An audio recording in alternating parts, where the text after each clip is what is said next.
Hello everyone, you're probably here after playing or watching gameplay of Homicipher, an atmospheric game that combines the aspects of horror, click and point, linguistics, and otome elements. And after the exciting time we had in the other world, you may be left wondering about certain parts of it, or just need to review the lore to see the full picture.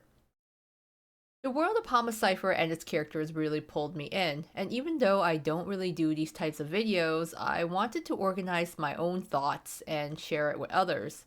Especially since, due to the nature of its gameplay, a lot of things get lost in translation. Needless to say, this video will be completely full of spoilers, so if you have not played or seen this game yet, I highly advise you to do so.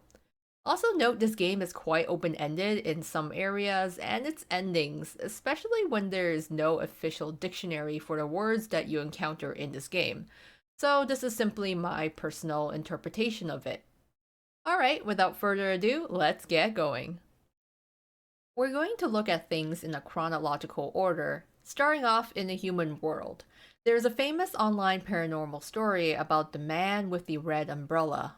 They say this figure will appear on rainy days and trap you in illusions which you cannot escape from. If you tell him your name, he will take your soul.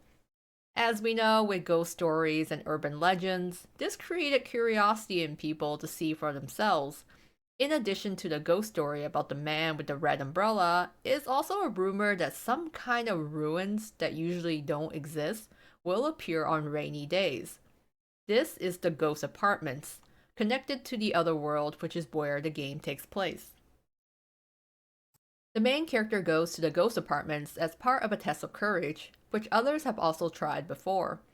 This is where she meets Mr. Scarletella for the first time, as the ghost apartments are essentially Scarletella's playground slash creation and domain. He stands from a distance, however, and doesn't approach her. She manages to return home from the test of courage from the ghost apartments, but she is the only one that has been able to, as everyone else who has gone has never made it back. In fact, she has gone to and from the ghost apartment several times afterwards. Now you're thinking, why on earth would someone go repeatedly to a haunted place that most people disappear at? This is where things get interesting and is one of the biggest twists in the game. The main character is a self-proclaimed cute human girl, but she is in fact also a serial killer as a hobby. On rainy days, she goes out to find victims and also kills whoever happens to witness her. She becomes known as the Phantom in a Raincoat, donning a signature white transparent raincoat and crowbar as her weapon, surrounded with the mystery of people going missing one after another. She disposes the bodies of her victims at the ghost apartments, which is quite convenient considering this place only appears on rainy days. This is parallel to Mr. Scarletella, who also appears and kills people on rainy days. He is very much aware of the main character's actions. In fact, he starts believing that the bodies the protagonist is disposing of in his territory are gifts and tributes to him. He develops a delusion that the protagonist is doing this because she likes him, and he, in return, also develops a twisted form of obsessive love towards her. He begins to stalk the protagonist outside of the ghost apartments, as we see in that one scene where she looks out of the peephole of her home and sees Scarletella outside her door. One rainy day, after having finished disposal of her recent victims, the protagonist sees Mr. Scarletella again, standing in the distance. She notes it's that guy again. She runs down the corridor away from him and finds herself in front of an elevator. This is the same one that connects the human realm to the other world. She's surprised that an elevator is here in these supposed ruins, and that it's still running. It's assumed that this time, Scarletella is either inviting her or forcing her to come to the other world. As she enters and just before the lights turn off, she hears Scarletella saying he's found us. This is the last thing the heroine remembers right before finding herself in the other world, and where the game begins. Arriving at the other world has affected the protagonist's memory, and hence why she does not recall how she got there or her true nature until much later. Mr. Scarletella is the reason why we are in the other world, and throughout the game, he's constantly looking for us, asking for our name, as doing so will let him take our soul. I want to take a moment here to talk a little bit about the other world itself. This world is connected to what I call the human world and is below it, while the human world is above. The way to escape this place is by finding the elevator and taking it back up. The protagonist is not the first human to have come to the other world, as other humans before her have wandered in here without realizing, or could have been dragged in by other monsters. The place also experiences unexpected earthquakes at times, which ends up changing the pathways and rooms in the other world, so even if one finds the exit, they could also lose it. However, the longer a human stays in the other world, the more of their mind and humanity they lose. Many of the residents we see in the other world may have in fact been human once. This change starts happening to the protagonist. Over time, she loses more of her humanity. She finds that her body and skin are changing as they start becoming red and festering. Her hair turns gray at some point, and her mind starts to corrode as well. I want to point out that by the time this all happens and is getting worse, she's already found the elevator and could have left but chose not to. Interestingly, as she becomes a more monstrous form, she also develops regenerative powers, is able to change her physical size, and also bend reality according to her will.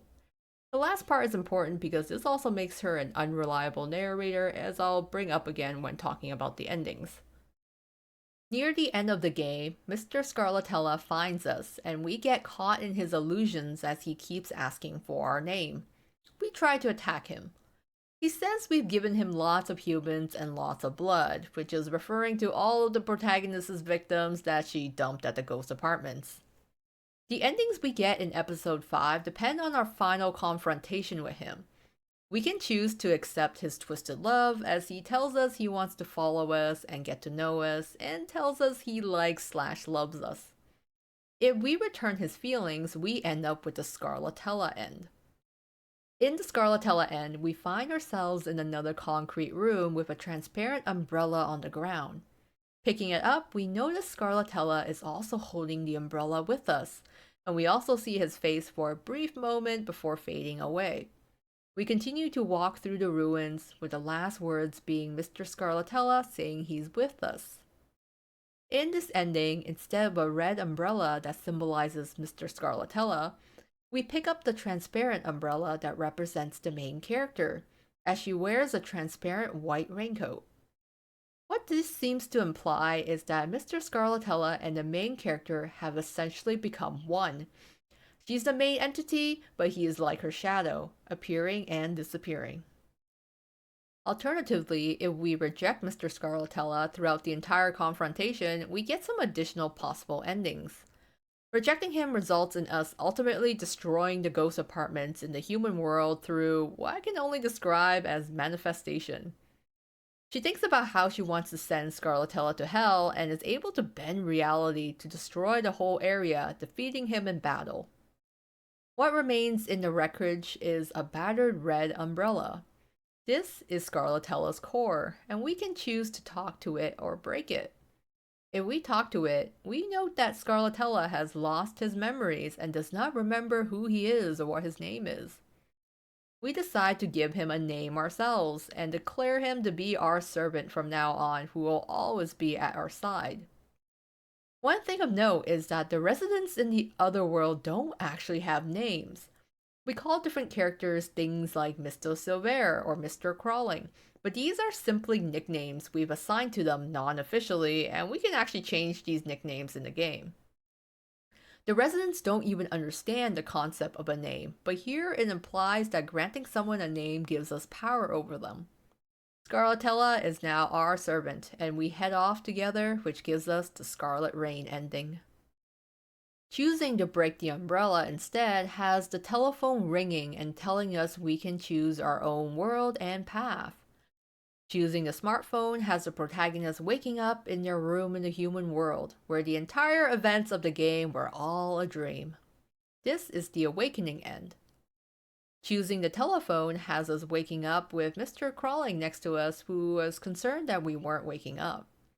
If we say we defeated it, with it being Mr. Scarletella, we cheer and make peace signs with Mr. Crawling to celebrate. It's important to note that our skin has also returned to normal, so it's a theory that the corrosion of one's body and mind in the other world may be due to Scarletella's influence. Or, since the protagonist has defeated Mr. Scarletella, in her mind she may believe that she's cured as a result of his death, and that reflects in her reality. This is overall the victory end. The last ending is the tranquil end, where we believe that we've been dreaming about the entire battle with Mr. Scarletella.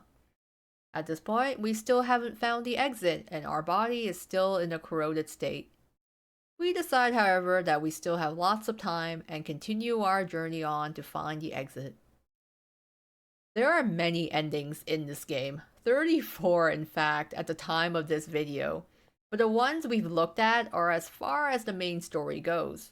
If you're wondering what the true ending is, there is none. The creator has purposely presented us with different interpretation and what-if scenarios. Remember when I said earlier that the main character is an unreliable narrator? We get a sense of that here, from some endings being all just a dream, and others where she does find the elevator and chooses to leave the other world. In many of the endings of routes, however, she actually chooses to continue exploring the other world despite having already found the exit. Additionally, it's never really explained how the protagonist developed the power to bend reality to her will. Maybe everything that happened is just in her head. She also seems to lose her sanity at some points and can choose to be violent and attack or kill other monsters even when she doesn't need to. Thus, we have to question some of the narrative presented to us and how the protagonist is perceiving things versus the actual truth. But we'll never know. I hope this video helped in understanding the story of Homicipher better and some of the endings in episode 5. There are still many small pieces of lore to be found in the other endings and routes, but hopefully this covered a majority of it. Thank you for watching up to this point, and please leave a like and comment if you enjoyed. I had a lot of fun playing this game and would love to see additional content and story if the creator ever adds more. For the time being, please support Homicipher and the creator Yatsunagi, and of course, please explore Homicipher yourself if you have not done so already. Thank you all again, and this is Koa Mio, clocking out.